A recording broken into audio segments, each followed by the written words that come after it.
Assalamualaikum warahmatullahi wabarakatuh. Alhamdulillah anak-anakku kelas 2A dan 2B.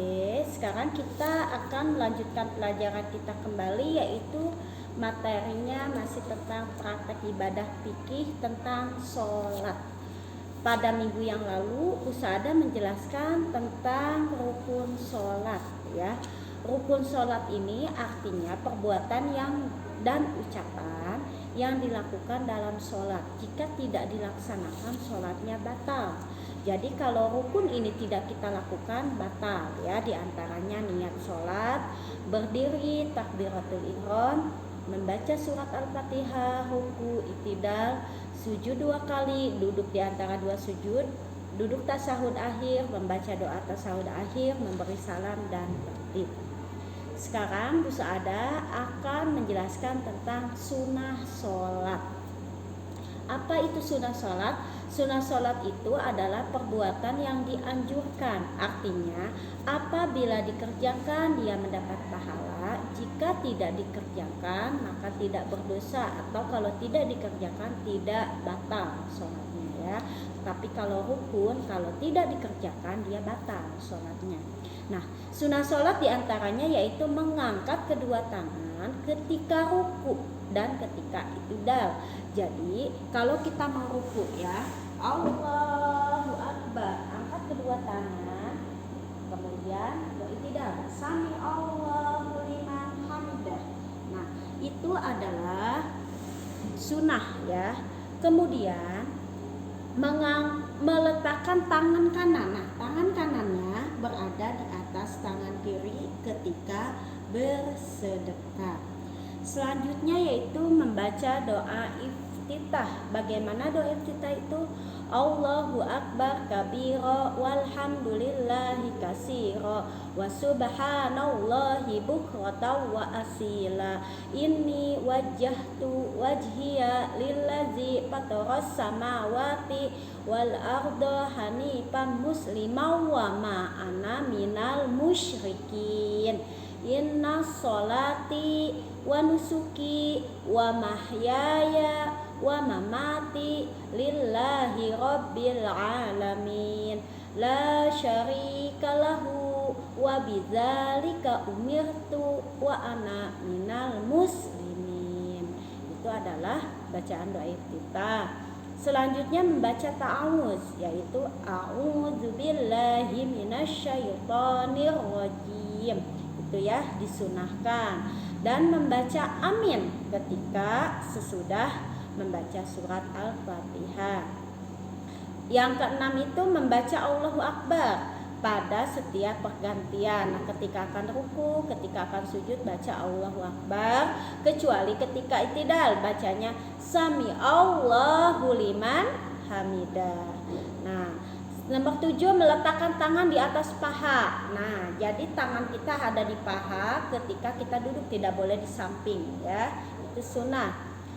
Duduk iftirash pada saat tasyahud awal. 9-nya membaca sholawat pada saat tasyahud, ya. Allahumma sholli ala sayyidina Muhammad wa ala ali sayyidina Muhammad, ya. Yang ke-10 duduk tawaruk pada tasyahud akhir, ya.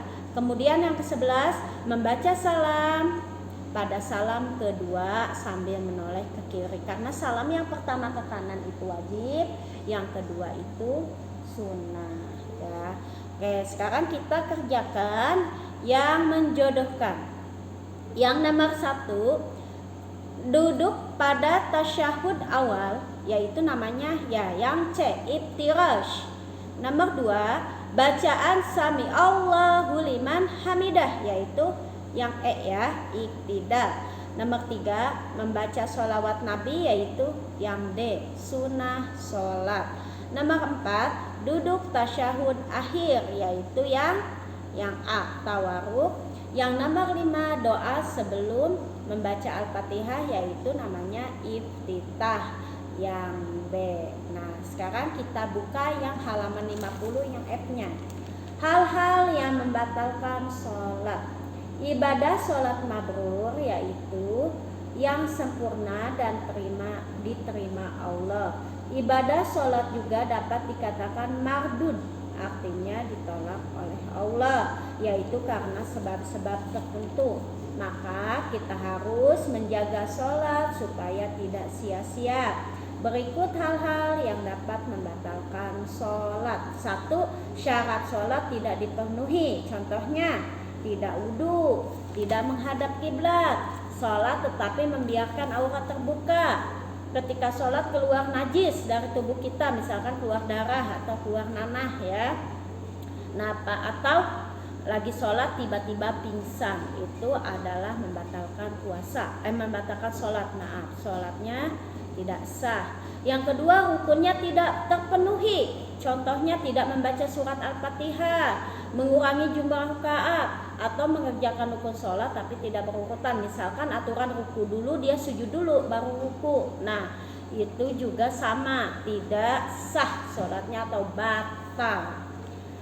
Yang nomor 3, mengerjakan perbuatan yang membatalkan sholat. Misalkan lagi sholat makan dan minum, atau ketawa nih yang suka kalian lakukan, itu nggak sah ya sholatnya ya.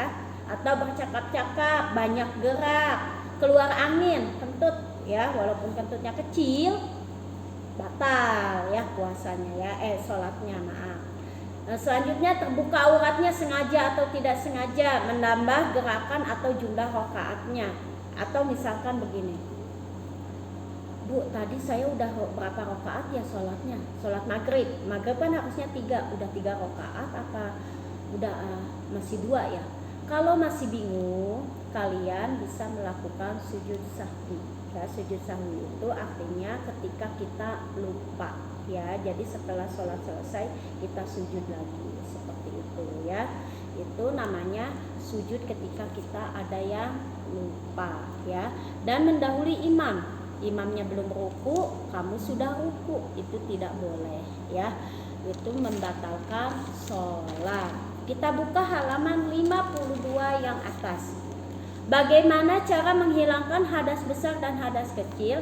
Hadas besar dibersihkan dengan cara mandi, dan hadas kecil dengan cara berwudu. Tulis ya. Yang nomor 2, apa arti tumanina? Ketenangan sementara. Nomor 3, sebutkan syarat wajib sholat. Islam, balik, berakal sehat, dan mumayyiz. Nomor 4, bagaimana sholat orang yang sakit tidak bisa berdiri? Boleh dengan duduk. Nomor 5, apa artinya mumayyiz? Dapat membedakan yang baik dan yang buruk. Nah, untuk pelajaran fikihnya sampai di sini dulu. Kalian harus tetap semangat dan jaga kesehatan selalu. Assalamualaikum warahmatullahi wabarakatuh.